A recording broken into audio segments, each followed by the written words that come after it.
Okay, welcome to day 3 of Painted Prayers, and I hope you are having as much fun as I am. I just want to first again say thank you for being here, and today I'm going to be doing a small little Jesus calling before we get started. So I'm going to teach you today how to add your words and the importance of the contrast, kind of making sure you're picking the right words. Now, there's a couple of things. So I printed out the ones I wanted. So I'm going to read to you real quick which one I chose. And I don't mind at all if you want to use the same ones. It's totally fine.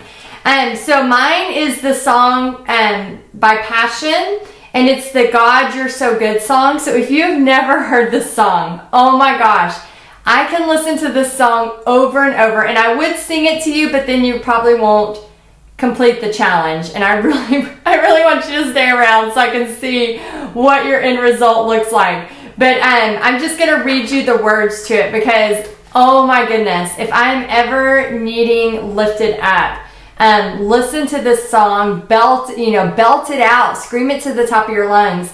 And this one's gonna go, right where I see it every day. I think I might put it, obviously the bathroom, we see stuff every day, but I might put it like right up here behind my desk, just because again, it's just such a good reminder. And then I'm gonna go over just a short little Bible study, and then I'm gonna tell you your next steps. So this one says, God, you're so good. And if you're singing it, it's God, you're so good, but I belt it out. So God, you're so good. God, you're so good. God, you're so good to me. I am blessed, I am called, I am healed, I am whole. I am saved in Jesus' name. Highly favored, anointed, filled with your... I can't have it! Highly favored, anointed, filled with your power for the glory of Jesus' name. And then it's God, you're so good over and over.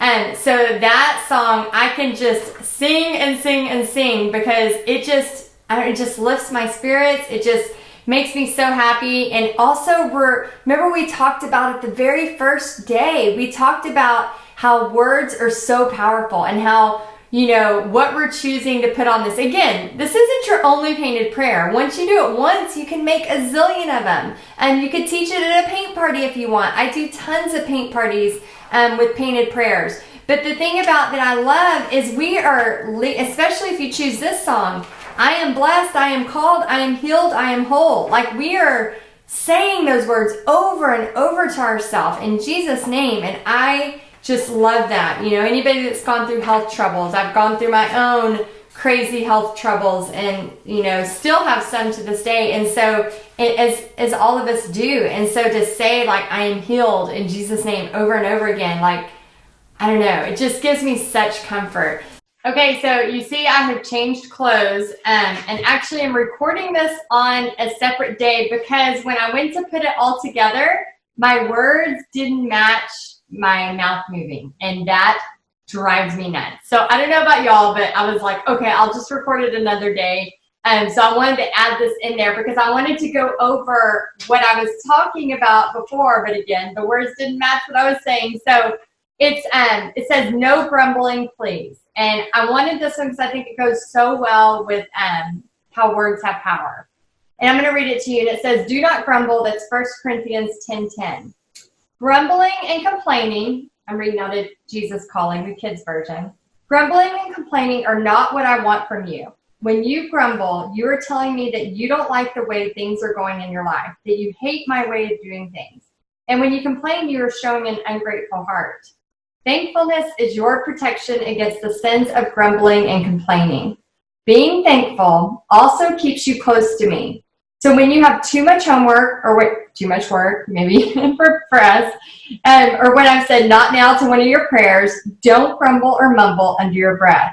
Instead, thank me for the things that upset you. Before you know it, you will start to see those things differently and you'll start to feel better too.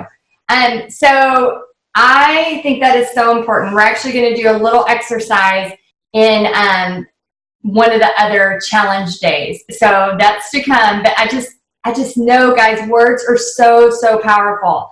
And so I hope you enjoy today's Painted Prayer Challenge. I'm so excited you're here. and make sure you post in the comments. I'm going through and responding to comments as fast as I can, so make sure you post in the comments. So I'm going to show you some ideas. Now I am going to be doing this one.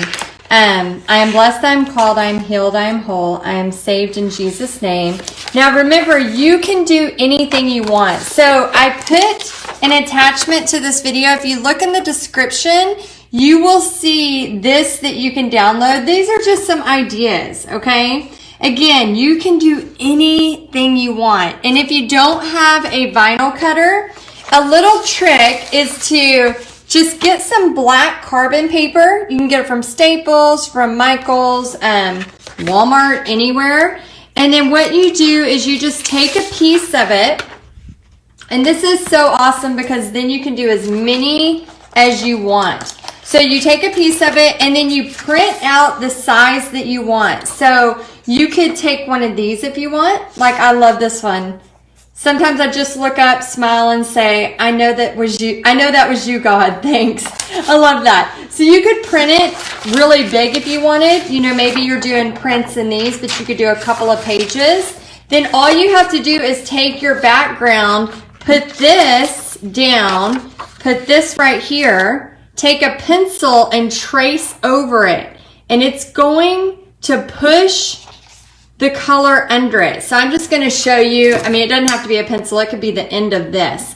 I'm just going to show you so that you can see what it's like. So if I just push on this, it's going to push that down. So let me show you. Can you see that? How it kind of gives me the indentation right there. So you can see that now I don't have to freehand it. Again, you can totally freehand this, but if you don't have a cutter and you don't want to freehand, you can print out your quote, which I provided some ideas, but I really want you to be praying and thinking about something that's really important to you. You could use carbon paper and actually trace it on there, or you can do it as a vinyl, or if you have a friend who has a silhouette or a cameo. I use US Cutter just because I do massive ones.